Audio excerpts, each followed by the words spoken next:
안녕하세요. 인생을 정비하는 시간 인생정비입니다. 부는 우리가 못하는 선택에서 만들어진다. 그리고 그 선택은 대부분 조용히 눈에 띄지 않게 일어난다. 돈의 심리학에서 나왔던 명언입니다. 저는 주식도 코인도 소액으로 하고 있습니다. 심지어 테슬라 주식도 보유 중입니다.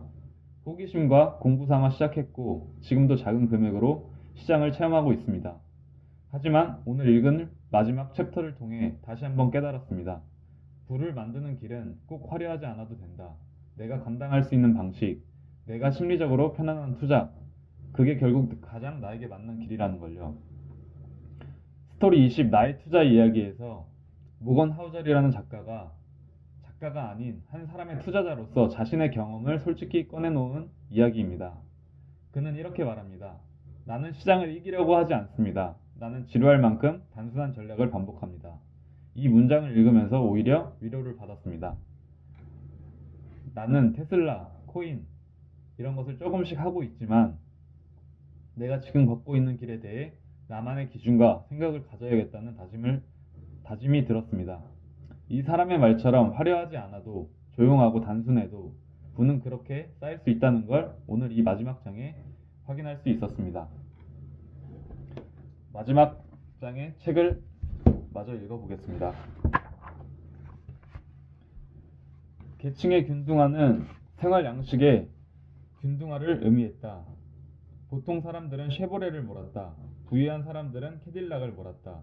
TV와 라디오는 계층에 관계없이 사람들이 즐기는 엔터테인먼트와 문화를 평등화했다. 우편 주문 카탈로그는 사는 지역에 관계없이 사람들이 입는 옷과 사는 물건을 평등화했다. 1957년 하퍼스 매거진은 다음과 같이 썼다. 부유한 사람이나 가난한 사람이나 같은 담배를 피우고 같은 면도기로 면도를 하고 같은 종류의 전화기와 진공청소기, 라디오, TV를 사용하며 집에는 같은 종류의 조명과 난방 설비를 갖추고 있다. 목록은 끝이 없다. 부자의 자동차와 가난한 이의 자동차는 크게 차이 나지 않는다. 사실상 비슷한 엔진에 비슷한 부품을 쓰고 있다. 1900년대 초에는 자동차에 위계서열이 있었다. 2016년에 프로게이머이자 벤처기업 투자가인 폴 그레이엄은 당시 TV 방송국이 3개밖에 없다는 간단한 사실이 문화 평준화에 어떤 역할을 했는지에 대해 썼다. 지금은 상상하기 힘들지만 밤마다 수백만 가구 이웃들과 같은 시간에 TV 앞에 앉아 같은 프로그램을 시청했다. 지금 슈퍼볼 경기 때 일어나는 일이 매일 저녁에 일어났다. 우리는 말 그대로 동기화되어 있었다. 이것은 중요한 포인트다. 사람들은 자신의 웰빙을 주변 사람들과 비교해 측정한다. 1945년에서 1980년 사이 자신과 비슷해 보이는 사람들이 많았다. 대부분이 이웃 사람들과 평등하거나 적어도 주변 사람이 가늠할 수 있는 삶을 살았다.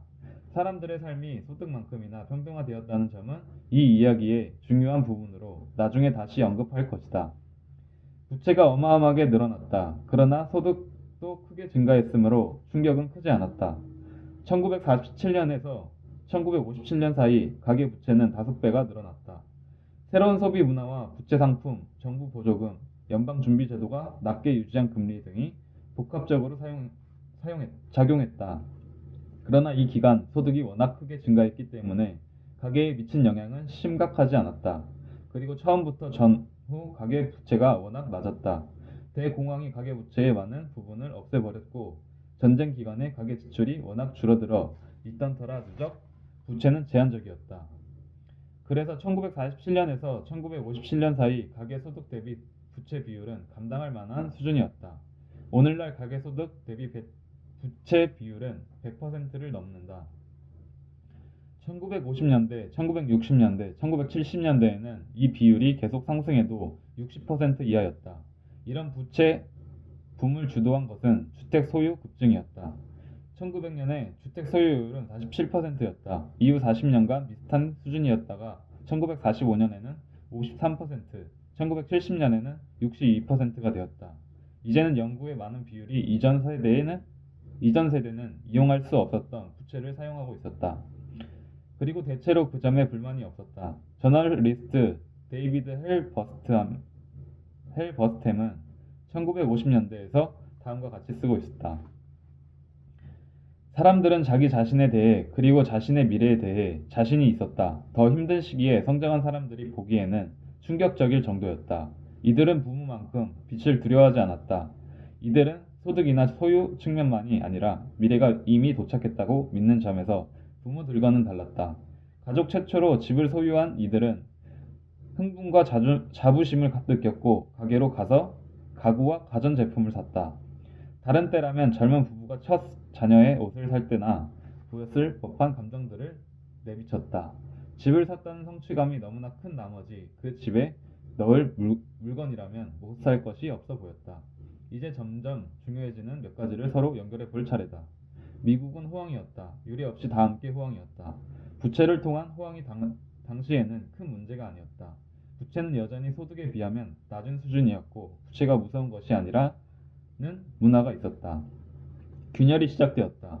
경제가 새로운 길을 걷고 있다는 사실이 비로소 분명해진 것은 1973년부터였다. 이에 시작된 경기 침체는 1930년대 이후 가장 높은 실업률을 몰고 왔다. 물가가 폭증했다. 그러나 전후와 달리 높은 수준에서 내려올 줄은 몰랐다. 1970년대에는 단기 금리가 8%를 찍었다. 10년 전보다 2.5%나 오른 수치였다. 이 모든 것은 베트남 전쟁, 폭동, 마틴 루터 킹과 존 F. 케네디, 로버트 케네디의 암살 속에 자리 잡은 큰 공포라는 맥락에서 보여야 한다. 암울했다. 전후 20년간 미국은 세계 경제를 지배했다. 여러 강대국의 제조 설비가 폭격으로 폐허가 됐다. 그러나 1970년대가 되면서 상황은 바뀌었다. 일본이 호황이었다.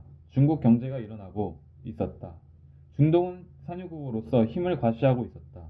미국은 운 좋게도 경제적 이점을 누리며 위대한 세대, 대공황을 겪고 제2차 세계대전에 참전한 세대로서 같은 문화를 공유했으나 그리고 대공황을 통해 단단해지고 전쟁을 겪으며 체계적 협력이 자리 잡았다. 베이비붐 세대가 성인기에 도달하면서 상황은 바뀌고 있었다. 새로운 세대는 무엇이 정상인지에 대해 이전 세대와는 다른 관점을 갖고 있었고 지난 20년간 지속된 경제 순풍은 끝나고 있었다. 금융에 관한 모든 것은 기대치라는 맥락 내에 있는 데이터다. 경제라는 바람이 이리저리 방향을 바꾸어 불기 시작했을 때 20세기의 가장 큰 변화 중 하나가 일어났으나 사람들의 기대치는 아직도 전후 평등 문화에 뿌리 내리고 있었다. 반드시 소득의 평등을 뜻하는 것은 아니었지만 그도 포함되었고 생활 양식과 소비 기대치의 평등에 대한 생각이 있었다. 50번째 100분 위수의 소득을 버는 사람이 사는 삶은 80번째 혹은 90번째 100분 위수의 삶과 크게 다르지 않아야 한다고 생각했다. 99번째 100분 위수의 소득을 버는 사람이 더 나은 삶을 살 수는 있지만 50번째 100분 위수의 소득을 버는 사람이 여전히 이해할 수 있는 수준의 삶이어야 했다. 1945년에서 1980년까지 대부분의 기간 동안 미국은 그런 식으로 움직였다. 당신이 이걸 도덕적으로 옳다고 생각하느냐, 그렇다고 생각하느냐는 중요하지 않다. 그런 일이 실제로 있었다는 것이 중요하다. 기대치는 언제나 현실보다 느리게 움직인다. 1970년대 초부터 2000년대 초까지 경제 성장은 지속되었으나 고르게 분포되지 않았다. 그런데도 내 삶이 주변 사람들과 비슷해야 한다는 사람들의 기대치는 바뀌지 않았다. 다시 호황이 시작되었으나 이전과는 달랐다. 1984년 로널드 레이건 대통령은 미국의 아침 광고에서 다음과 같이 선언했다. 미국의 새 아침이 밝았습니다. 이날 우리나라에서는 역사상 가장 많은 남녀가 일을 하러 갈 것입니다. 금리는 1980년 최고치의 절반가량에 불과하고 2,000가구에 가까운 가족이 새 집을 구입할 것입니다. 이는 지난 4년간 그 어떤 때보다 많은 수치입니다. 이날 오후 6,500명의 젊은 남녀가 결혼을 할 것입니다. 물가 상승률이 불과 4년 전에 비해 절반에도 미치지 않는 지금 이들은 자신 있게 미래를 기대할 수 있습니다. 과장이 아니었다. GDP 성장이 1950년대 이후 최고치였다. 1989년이 되자 미국의 실업자는 7년 전보다 600만 명이 줄었다. 1990년대 실질 GDP 성장률의 총합은 40%로 42%였던 1950년대와 거의 맞먹었다. 빌 클린턴 대통령은 2000년 연설에서 다음과 같이 자랑했다. 새로운 세기를 시작하는 지금 우리에게 2천만 개의 새로운 일자리가 생겼습니다. 30년 만에 가장 빠른 경제 성장을 이뤘고 실업률은 30년 만에 가장 낮습니다. 빈곤율은 20년 만에 가장 낮은 수준이고 흑인 및 라틴계 인구 실업률 또한 역사상 가장 낮은 수준입니다. 42년 만에 처음으로 2년 연속 흑자를 기록했고 다음 달 미국은 역대 최장 기간 경제 성장을 기록할 것입니다. 우리는 새로운 경제를 건설했습니다. 여기에서 마지막 문장이 중요하다. 새로운 경제였다. 1945년에서 1973년 사이 경제와 1982년에서 2000년 사이 경제의 가장 큰 차이점은 성장의 크기는 동일했으나 전혀 다른 주머니로 들어갔다는 사실이다. 다음 수치를 이미 들어보았겠지만 다시 언급할 가치가 있다. 애틀랜틱은 다음과 같이 썼다. 1993년과 2012년 사이에 상위 1%의 소득은 86.1%를 증가했으나 하위 99%의 소득은 6.6% 증가하는 데 그쳤다. 경제학자 조지프 스티글리츠는 2011년 이런 글을 남겼다. 지난 10년간 상위 1%의 소득은 18% 증가했으나 중산층 소득은 실제로 하락했다. 고졸 남성의 소득 하락은 가팔랐다. 25년간 12%가 하락했다. 이는 전후 일어난 평준화와 정반대에 가깝다. 왜 이런 일이 일어났었는지는 경제학의 가장 지독한 논쟁거리 중 하나다. 이보다 더 심한 논쟁은 그래서 우리가 어떻게 해야 하느냐 하는 문제뿐이다. 다행히도 이 책을 목적을 위해서는 둘 다 중요하지 않다. 중요한 사실은 지난 35년간 극렬한 불평등의 힘이 한 축이 되었다는 것, 그리고 이 기간 미국인들은 전후 경제에 문화적으로 뿌리 내린 두 가지 생각을 여전히 지니고 있었다는 점이다. 우리는 다른 미국인들과 비슷한 생활 양식을 누려야 하고 그 생활 양식을 누리기 위해 빚을 내는 것이 허용된다는 생각 말이다. 옆집에 뒤처지면 안 돼. 현상이 무리한 소비와 대출로 이어졌다. 소수의 미국인들은 소득이 증가하면서 파격적인 생활 양식을 누리게 됐다. 더 큰 집, 더 좋은 차를 사고 더 비싼 학교를 가고 근사한 휴가를 즐겼다. 다른 사람들은 모두 그것을 지켜보고 있었다. 1980년대와 1990년대 광고 업계가 이를 부채질했고 이후에는 인터넷이 그 역할을 했다. 몇몇 부유한 미국인들이 누리는 생활 양식은 소득이 증가하지 않는 미국인들 다수의 열망을 부풀려 놓았다. 1950년대부터 1970년대 사이에 생긴 평등 문화, 함께의 문화가 의도치 않게 옆집에 뒤처지면 안 돼 현상을 낳았다. 자, 이제 문제가 무엇인지 보일 것이다. 투자, 은행가인 존은 1년에 90만 달러를 번다. 존은 4,000평 방피트에 집과 벤츠 2대가 있고 자녀 셋을 최고급 사립학교에 보낸다. 존은 그럴 능력이 된다. 피터는 은행 지점 매니저로 1년에 8만 달러를 번다. 피터는 조를 보면서 무의식적으로 자신도 비슷한 생활 양식을 누릴 권리가 있다고 느낀다. 피터의 부모는 각자 직업이 다르다고 해도 미국인의 생활 양식은 크게 다르지 않다고 믿었고 자식에게도 같은 생각을 주입했기 때문이다. 피터 부모가 가진 생각은 소득 분배가 한 곳에 몰려있던 그 시절에는 옳았다. 그러나 지금 피터는 다른 세상에 살고 있다. 그런데도 피터의 기대치는 부모님 시절에서 크게 바뀌지 않았다.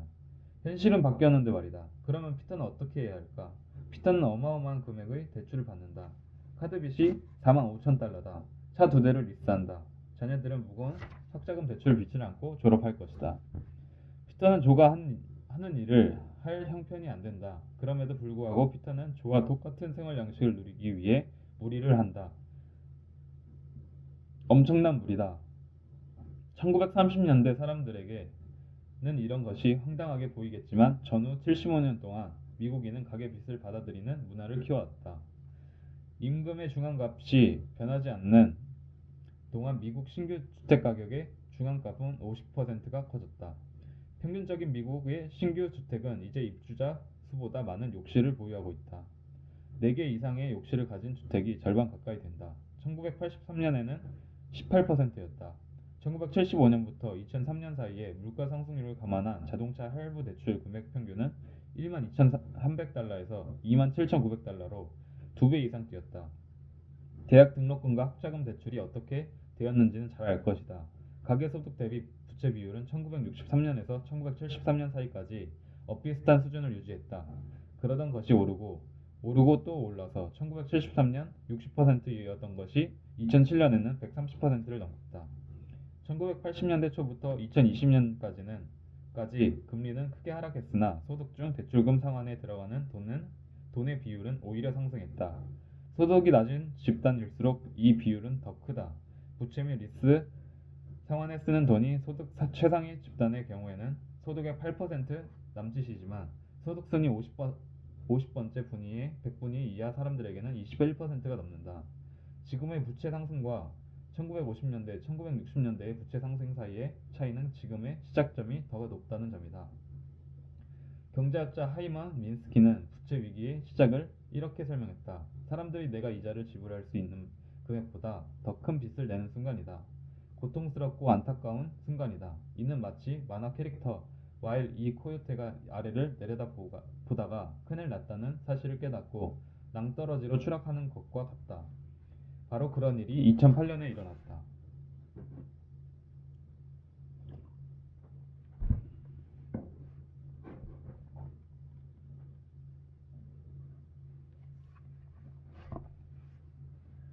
패러다임은 한 번에 자리 잡으면 돌리기가 매우 어렵다. 2008년 이후 많은 빚이 사라졌다. 그러다가 금리가 급락했다. 소득 대비 가계대출 상환 비율은 현재 35년 만에 가장 낮은 수준이다. 그러나 2008년에 대한 대응은 당시에는 필요했을 수도 있지만 어떤 트렌드를 영속화시켰고 결국 우리는 여기까지 오게 됐다. 양적 완화는 경제 붕괴를 막고 자산 가격을 올려놓았다. 이는 자산 소유자들, 주로 부자들에게는 좋은 일이었다. 2008년에 연방준비제도는 기업 부채를 지원했다. 이는 부채를 보유한 사람들 주로 부자들에게 도움이 됐다. 지난 20년간 세금 감면의 혜택이 거의 고소득층에게 돌아갔다. 고소득층은 자녀를 최고 대학에 보낸다. 그러면 그 자녀들은 다시 고소득자가 되어 나중에 연방정부가 지원해줄 기업 부채에 투자할 수 있고 다시 다양한 정부 정책 지원을 받을 주식을 소유할 수 있다. 이런 식이다. 그 자체로는 문제가 되지 않는다. 그래서 지금도 그대로 있는 것이다. 그러나 이런 것들은 1980년대 초 이후 벌어진 더 큰 현상의 징후다. 경제가 일부 사람들에게 더 유리하게 작용하는 현상 말이다. 성공은 이제 과거와 같은 능력 중심이 아니게 되었다. 성공이 허락되는 사람들은 이전보다 더 큰 이득을 보상으로 받게 되었다. 도덕적으로 옳다. 그러다 생각할 필요는 없다. 이 이야기에서 왜 이런 일이 벌어졌는지는 이번에도 중요하지 않다. 중요한 것은 이런 일이 실제로 일어났다는 것이고 그 때문에 경제가 전후 형성된 사람들의 기대로부터 멀어졌다는 사실이다. 체계적 불평등 없이 폭넓은 중산층이 존재하고 옆집이나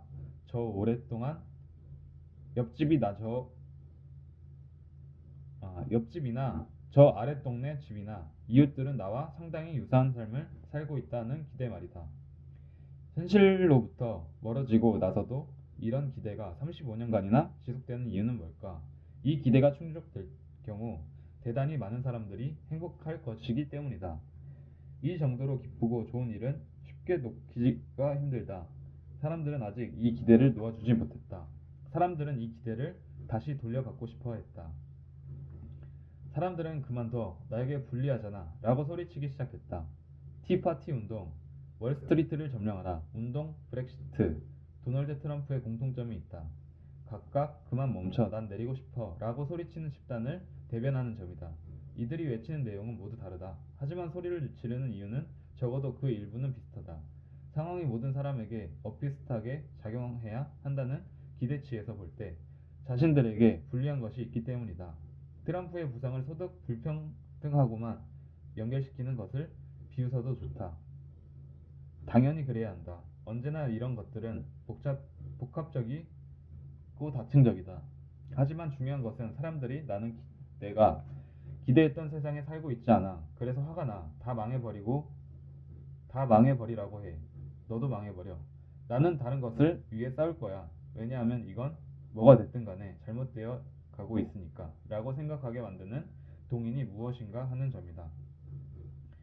여기에다가 남들이 어떻게 사는지 어느 때보다 예리하게 인식하게 만드는 페이스북, 인스타그램, 케이블 뉴스에 힘이 더해진다고 생각해보라. 불에 기름을 붓는 것과 같다. 베네딕트 번스는 이렇게 말했다. 인터넷이 사람들을 더 많은 관점에 노출시킬수록 다른 관점이 존재한다는 사실에 분노한다. 이는 경제적 의견의 다양성이 크지 않던 전후 경제와 비교했을 때 아주 큰 변화다. 당시에는 실제 결과의 범위가 더 낮은 수준이기도 했고 남들의 생각이나 생활을 보거나 알기가 쉽지 않았다. 나는 비관적인 이야기를 하려는 게 아니다. 경제학은 순환에 관한 이야기다. 오는 것도 있고 가는 것도 있다. 현재 실업률은 수십 년 만에 가장 낮은 수준이다. 실제로 부자들의 임금보다는 저소득 노동자들의 임금이 더 빠르게 증가하고 있다. 대학 등록금은 보조금이 지급되면서 대체로 증가세가 멈췄다. 영광의 1950년대 이후 의료, 통신, 교통, 기본권 등이 얼마나 발전했는지 안다면 아무도 그 시절로 돌아가고 싶지 않을 것이다. 그러나 내가 말하고자 하는 중심 테마는 기대치가 현실보다 느리게 움직인다는 것이다. 그렇기 때문에 사람들은 이후 35년간 경제가 바뀌는데도 1950년대에 형성된 기대에 집착했다. 그리고 오늘날 중산층의 호황이 시작됐다고 해도 제일 꼭대기에 있는 사람 빼고는 다들 불리해 라는 생각이 여전히 지속될지도 모른다. 따라서 이건 뭔가 잘못됐어의 시대가 계속될지 모른다.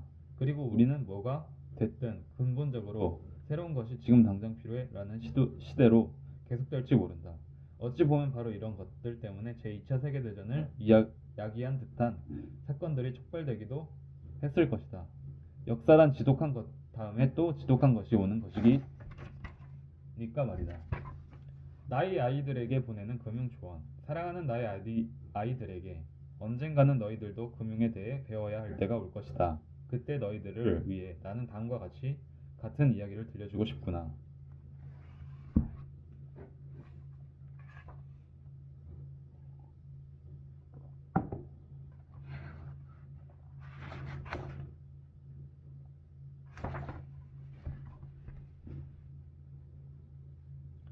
살다 보면 자신이 내린 선택으로 부와 가난이 결정된다고 생각하기가 쉽다. 그리고 인생에서 우연의 역할을 과소평가하기는 더 쉽단다. 인생은 내가 겪은 경험과 내가 만난 사람들을 반영한다. 하지만 그중 많은 부분이 스스로 결정하는 것이 아니며 우연에 의해 좌우되는 법이다. 우리는 각자 다른 가치관을 가진 다른 가족에게 태어나고 국가도 세대도 다르다. 그 과정에서 우연히도 누구를 만나느냐는 순전히도 운이 결정한다. 이런 것들은 나중의 결과에 대단히 큰 역할을 한단다. 나는 네가 열심히 노력하는 것의 가치와 그 보상을 믿었으면 좋겠다. 그러나 모든 성공이 노력의 결실도 아니고 모든 가난이 게으름의 결과도 아님을 깨닫기를 바란다. 너 자신을 포함해 누군가를 판단할 때는 이 점을 반드시 기억하거라. 돈이 주는 가장 큰 배당금은 네 시간을 마음대로 할 수 있는 능력이다. 네가 원할 때, 원하는 일을, 원하는 곳에서, 원하는 사람과 함께, 원하는 만큼 오래 할 수 있다는 사실은 그 어떤 고가의 물건을 주는 기쁨보다 더 크고 더 지속적인 행복을 준다. 비싼 물건을 소유하면서 얻는 기쁨은 금세 사라진다. 그러나 근무 시간을 조정할 수 있고 통근에 오래 시간이 걸리지 않는 일자리를 가진 기쁨을 질리지 않을 것이다. 넉넉한 저축이 있어 위기의 순간에 네가 적절한 시간과 선택권을 가질 수 있다면 이런 기쁨 또한 오래 지속될 것이다. 네가 원할 때, 네가 준비되었을 때 은퇴할 수 있는 기쁨 역시 대단할 것이다. 네가 모은 한 푼은 모두 남들 손에 맡겨질 수 있었던 네 미래의 한 조각을 소유하는 것과 같단다. 우선순위가 뭐가 되었든지 말이다. 네 부모인 우리는 열심히 일해서 너를 지원하고 기회의 문을 열어줄 것이다. 하지만 너를 응석바지로 키우지는 않을 것이다. 야박하게 굴겠다는 것이 아니다. 1달러가 얼마나 귀한지 경험하지 않고서는 누구도 1달러의 가치를 배울 수 없기 때문이란다. 원하는 걸 모두 가질 수는 없다는 사실을 알아야만 필요와 욕망의 차이를 이해할 수 있다. 그래야 계획을 세우고 저축을 하고 이미 가진 것을 귀하게 여길 수 있는 법이다. 비참해지지 않으면서도 검소하게 살 수 있는 기술은 인생을 살아가는데 꼭 필요한 능력이다. 이는 살면서 어쩔 수 없이 마주할 인생의 기륭화복 앞에서 아주 유용할 것이다.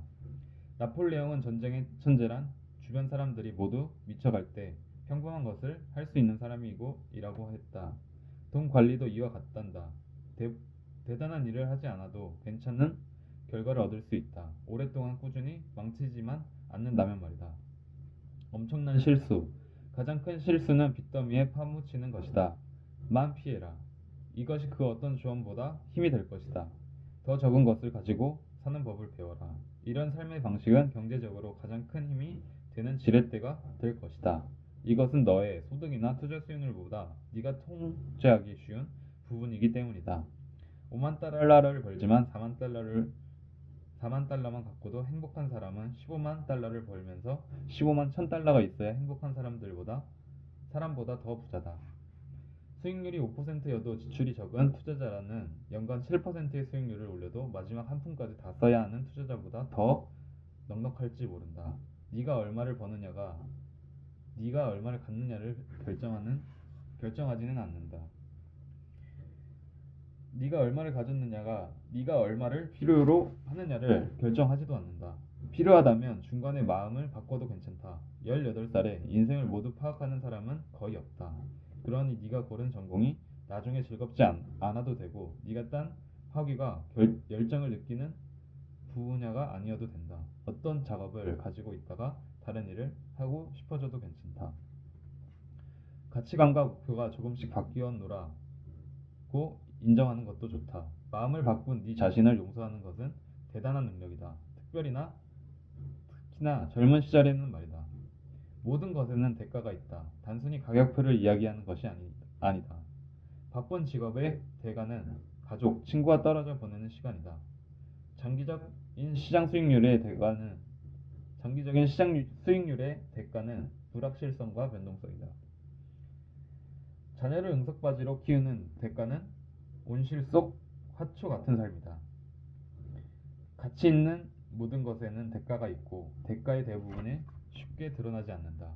지불할 가치가 있는 대가도 많지만 그 대가는 비용이라는 사실을 절대 간과해서는 안 된다.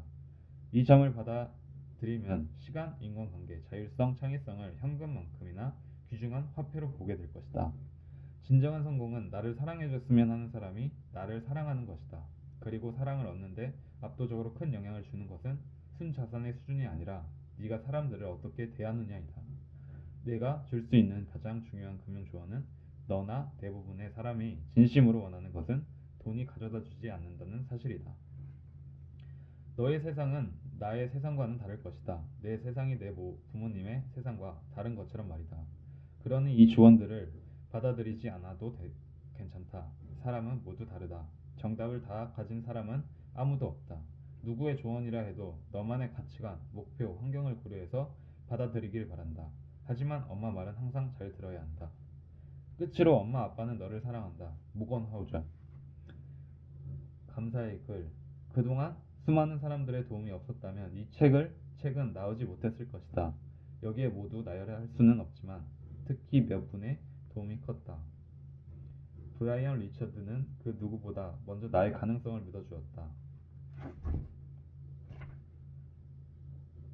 그레천 하우절은 흔들림 없는 지지를 보내주었다. 제너 아부드는 아무런 대가 없는 도움을 주었다. 크레이그 피어스는 격려하고 안내하며 기초부터 알려주었다. 제이미 캐더드, 조시 브라운, 브렌트 비슈어, 베리 리트홀츠, 벤 칼슨, 크리스 힐, 마이클 베트닉, 제임스 오선은 귀중한 의견을 내주었다. 모두에게 감사드린다. 이렇게 모건 하우절의 돈의 심리학의 책이 끝났습니다. 이 마지막 스페셜 부록에 지금 나의 아들에게 보내는 금융 조언, 여기 엄청나게 이제 함축된 말들이 많은데 앞에서 이제 이 내용을 가지고 이렇게 하나하나 단원으로 많이 풀어서 설명을 많이 해줬습니다. 저도 만약에 아들이나 이제 자식을 낳게 되면 진짜 이런 내용을 저도 얘기해주고 싶고 교육해주고 싶습니다.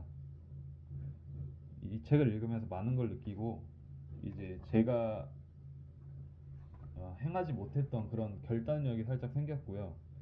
투자에 있어서. 그런데 이 투자에 있어서 결단력이 생긴 만큼 살아가면서도 이제 제 인생에 반영될 수 있는 그런 자신감이 생기기도 했다고 생각을 합니다. 음, 이상 오늘의 유튜브 동영상을 마치겠습니다. 인생정비였습니다. 감사합니다.